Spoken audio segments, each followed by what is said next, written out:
আসসালামু আলাইকুম ভিউয়ার্স, আশা করি আপনারা সবাই ভালো আছেন। আল্লাহ তাআলার অশেষ রহমতে আমিও ভালো আছি। এই যে দেখতে পাচ্ছেন, এগুলো হচ্ছে বরবটি গাছ। আপনারা অনেকেই চিনে থাকবেন। এগুলো হচ্ছে সাদা বরবটি। আরেকটা জাত হয়, সেটা হচ্ছে লাল কালার হয়। তো বন্ধুরা, এই বরবটিটা মূলত আমি আমার ধান ক্ষেতের সাইটে অল্প একটু জমিতে লাগিয়েছিলাম খাওয়ার জন্য। আমি মূলত কোনো সবজি বাজার থেকে ক্রয় করে এনে খাই না। নিজের হাতে লাগিয়ে সেই টাটকা ফ্রেশ সবজিটা আমি খাওয়ার চেষ্টা করি। এই যে দেখতে পাচ্ছেন বরবটিগুলো অনেক সুন্দর। এই যে দেখতে পাচ্ছেন অসংখ্য বরবটি এসেছে গাছে। এখানে মাত্র কয়েকটা গাছ আমি লাগিয়েছি। সেই গাছগুলোতে দেখতে পাচ্ছেন অনেক ভালো ফলন এসেছে। আপনারা যারা ছাদ বাগান কিংবা বাড়ির আঙিনায় কিংবা বাণিজ্যিকভাবে বরবটি চাষ করতে চান, তারা কিভাবে বরবটি চাষ করবেন এবং এই বরবটির কি কি রোগ হয়, তারপরে কি ওষুধ দেওয়া লাগে, কি বালাইনাশক দেওয়া লাগে, সেটা আমি আপনাদের সাথে শেয়ার করতেছি। আমি যেভাবে চাষাবাদ করি আমার অভিজ্ঞতা থেকেই আমি আপনাদের সাথে শেয়ার করতেছি কথাগুলো। যদি ভালো লাগে ভিডিওটি, তাহলে অবশ্যই আপনারা এইভাবে চাষাবাদ করে দেখতে পারেন। তো বন্ধুরা, এই বরবটির বীজ যখন আপনারা লাগাবেন, আরেকটি কথা সেটা হচ্ছে যে বরবটি কিন্তু বর্তমান সারা বছরই চাষ করা যায়। বিভিন্ন জাতের বরবটির বীজ বর্তমান বাজারে পাওয়া যায়, যেটা সারা বছরই চাষ উপযোগী। এই যে দেখতে পাচ্ছেন বরবটিগুলো, আমি এটা 1.5 মাস আগে লাগিয়েছিলাম এই বীজটা। লাগানোর পর দেখা যায় যে এখন বরবটি আমার চলে এসেছে গাছে। তো বন্ধুরা, বরবটি গাছের মূলত একটা রোগ বেশি দেখা দেয়, সেটা হচ্ছে যে বরবটি গাছের পাতা কুঁকড়িয়ে যায়। এই পাতা কোঁকড়ানো রোগটা মূলত 2টি স্টেজে হয়ে থাকে। সেটা হচ্ছে যে যখন আপনি বীজ লাগাবেন, বীজ থেকে চারা গজাবে এবং চারার যখন আহ, যখন নতুন কুশি বের হওয়া শুরু হয়, যখন বরবটি গাছের নতুন কুশি বের হওয়া শুরু হয়, তখন মূলত এই বরবটি গাছের পাতাটা কুঁকড়িয়ে যায়। এটা হচ্ছে মূলত একটা রোগ। আর বরবটি গাছের পাতা হলুদ হয়ে যায় এই একটা স্টেজে।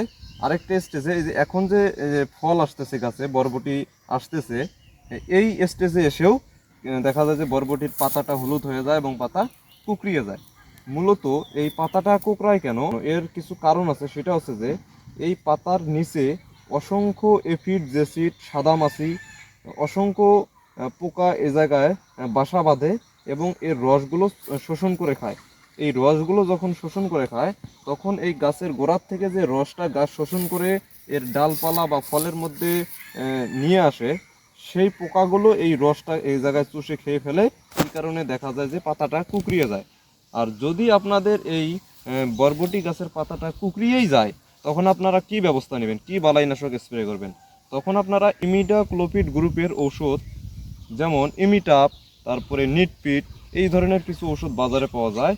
এটা প্রতি লিটার পানিতে 1 মিলি হারে স্প্রে করবেন আপনার গাছে। এরপরেও যদি দেখেন যে পাতা কোঁকড়ানো পোকাটা আপনার গাছ থেকে যাচ্ছে না, তখন আপনি কি করবেন? বাজারে বর্তমান পাওয়া যায় সাইফারমেথিন প্লাস ইমিডাক্লোপিড, এই দুইটা গ্রুপের কম্বিনেশনে একটা ওষুধ বাজারে পাওয়া যায়। সেই ওষুধটা আপনারা প্রতি লিটার পানিতে 1 গ্রাম হারে গাছে স্প্রে করে দিবেন। তাহলে দেখবেন যে এই পাতা কোঁকড়ানো পোকাটা থাকবে না। তো বন্ধুরা, যখন গাছে দেখা যাবে যে যে এরকম ফল আসবে, তখন দেখা যায় যে গাছের মধ্যে আরেকটা রোগ দেখা যায়। সেটা হচ্ছে যে এই যে দেখতে পাচ্ছেন পাতা ছিদ্র হয়ে গেছে। এই যে দেখতে পাচ্ছেন পাতাটা এই যে ছিদ্র হয়ে গেছে। মোট কথা এটাকে বলা হয় পাতা ছিদ্রকারী পোকা। এই পাতা ছিদ্রকারী পোকার কারণে এই পাতাগুলো ছিদ্র হয়ে যায়। যখন এরকম বরবটি গাছের পাতা ছিদ্র হয়ে যাবে, তখন আপনারা অ্যামামেকটিন বেনজয়েড গ্রুপের একটা ওষুধ বাজারে পাওয়া যায়। সেই ওষুধটা আপনার বাজার থেকে কিনে এনে প্রতি লিটার পানিতে 1 গ্রাম হারে এই ওষুধটা স্প্রে করে দিবেন। তাহলে দেখবেন যে এই পাতা ছিদ্রকারী পোকাটা আপনাদের আর থাকবে না। বরবটি গাছের রোগ বালাই সম্বন্ধে আপনারা জানলেন। এখন আপনারা এই বরবটি গাছের ফুল আনার জন্য কি ব্যবস্থা গ্রহণ করবেন? আপনারা দেখতে পাচ্ছেন এই গাছগুলোতে কিন্তু হালকা পাতলা কিছু বরবটি এসেছে, কিন্তু গাছের মধ্যে কোনো ফুল নাই। এই ফুল আসার জন্য আপনারা কি করবেন? এই ফুল আসার জন্য আপনারা মূলত পিজিআর গ্রুপের কিছু ওষুধ বাজারে পাওয়া যায়, সেই ওষুধগুলো এনে আপনারা এই গাছের মধ্যে ভালোভাবে স্প্রে করে দিবেন। তাহলে দেখা যায় যে গাছের ফুল চলে আসবে এবং গাছে যখনই ফুল চলে আসবে তখনই দেখবেন যে আপনার গাছে ফল দিয়ে ভরে গেছে।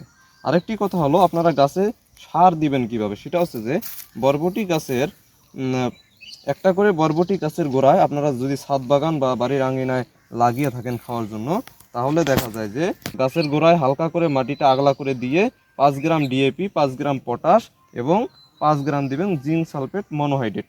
এটা দিয়ে সুন্দরভাবে হালকা পাতলা একটু পানি দিয়ে দিবেন। তারপরে দেখবেন যে গাছের চেহারাও ভালো হয়ে গেছে, গাছটাও অনেক ভালো হবে।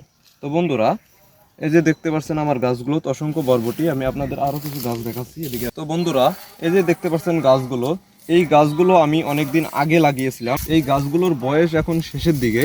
এই গাছগুলো থেকে দেখেন আমি বরবটি ছিঁড়ে নিয়েছি। এই দেখেন কত লম্বা লম্বা বরবটি, এই যে দেখতে পাচ্ছেন।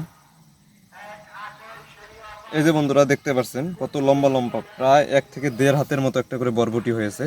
অনেক সুন্দর, এগুলো খেতেও অনেক ভালো, টাটকা একদম ফ্রেশ সবজি। এই যে দেখতে পাচ্ছেন গাছগুলো, এই গাছগুলোর বয়স প্রায় শেষের দিকে। তারপরে দেখতে পাচ্ছেন ওই যে গাছগুলো দেখা যায়, ওই জায়গায় আমি 6 থেকে 7টা গাছ লাগিয়েছি নতুন, ওগুলোতে কেবল বরবটি ধরা শুরু করেছে।